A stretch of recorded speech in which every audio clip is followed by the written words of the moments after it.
समझने की पहली प्रायोरिटी रखनी है। दूसरी चीज, अगर क्लास में टीचर कोई क्वेश्चन दे रहा है अटेम्प्ट करने के लिए, तो उसी नोट्स वाली नोटबुक में अटेम्प्ट करना है। एक साइड में रफ कॉपी मत लेके बैठना कि भैया नोटबुक ना बहुत गंदी हो जाएगी यार, भैया मैं ऐसा करता हूं एक साइड में रफ कॉपी लेके बैठता हूं, उसमें करूंगा, फिर उसके बाद जब मेरा टीचर फाइनल सॉल्यूशन दे देगा तब वो सुंदर सुंदर सॉल्यूशन अपने नोट्स में लिखूंगा। सबसे बड़ा ब्लंडर। लेक्चर पढ़ रहे हो, लेक्चर में पहली प्रायोरिटी चीजें समझ में आनी चाहिए, और अगर क्वेश्चन अटेम्प्ट करने के लिए क्लास में दिया है टीचर ने तो उसी नोट्स वाली नोटबुक में अटेम्प्ट करना है। ठीक है, करो। तो मैथ्स में एक नोटबुक बनेगी आप, जो आप क्लास नोट्स जिसमें लिखोगे, सिर्फ और सिर्फ क्लास नोट्स की नोटबुक बनेगी। ठीक है, ये भी बच्चों को बहुत ज्यादा डाउट था भैया कितनी नोटबुक बनानी है, और सब बता देता हूँ। सेकंड चीज होती है मेरी जान, वो होता है उन क्लास नोट्स का रिवीजन।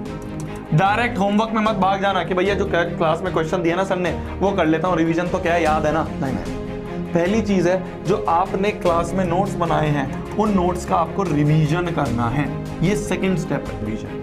जब क्लास नोट्स का रिवीजन हो जाए, इसके बाद आपको होमवर्क अटेम्प्ट करना है। इसके बाद आपको होमवर्क अटेम्प्ट करना है। होमवर्क में क्या क्या मिलेगा आपको? होमवर्क में आपको एक तो आपको मॉड्यूल में से कुछ क्वेश्चन टिक करवा देंगे टीचर। मॉड्यूल के कुछ क्वेश्चन होंगे, वैसे मॉड्यूल में तो 150, 300, 500 क्वेश्चन हो सकते हैं, पर उस क्लास से रिलेटेड जो क्वेश्चन होंगे वो टीचर आपको टिक करवा देगा। तो जो जो टिक वाले क्वेश्चन है उनको अटेम्प्ट करना है। साथ ही साथ आपको रोज की रोज एक डीपीपी मिलेगी हर एक सब्जेक्ट की। मान लो एक दिन में 2 क्लास है तो 2 क्लास की 2 डीपीपी आपको मिलेगी, उन डीपीपी को आपको अटेम्प्ट करना है।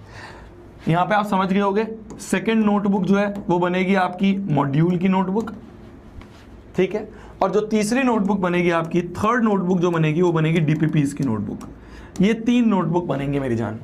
हर सब्जेक्ट की बात कर रहा हूं मैं। मैथ्स की एक होगी क्लास नोट्स की नोटबुक, एक मैथ्स के जो मॉड्यूल है उसकी नोटबुक, और एक जो मैथ्स की डीपीपी है उसकी नोटबुक। भैया क्या हर चैप्टर की नई नोटबुक बनानी है? ना, कंटिन्यू करते रहना आगे। ठीक है, पर चीजों का बाइफर्केशन होना चाहिए। नोट्स की अलग, मॉड्यूल की अलग, जहां मॉड्यूल के क्वेश्चन अटेम्प्ट कर रहे हो वो अलग नोटबुक, जहां डीपीपी के क्वेश्चन अटेम्प्ट कर रहे हो वो अलग नोटबुक। ये 3 नोटबुक आपकी जरूरी है, आपको हर सब्जेक्ट की बनानी। आसानी रहती है इसमें, बहुत बढ़िया रहता है, कोई दिक्कत नहीं आती है।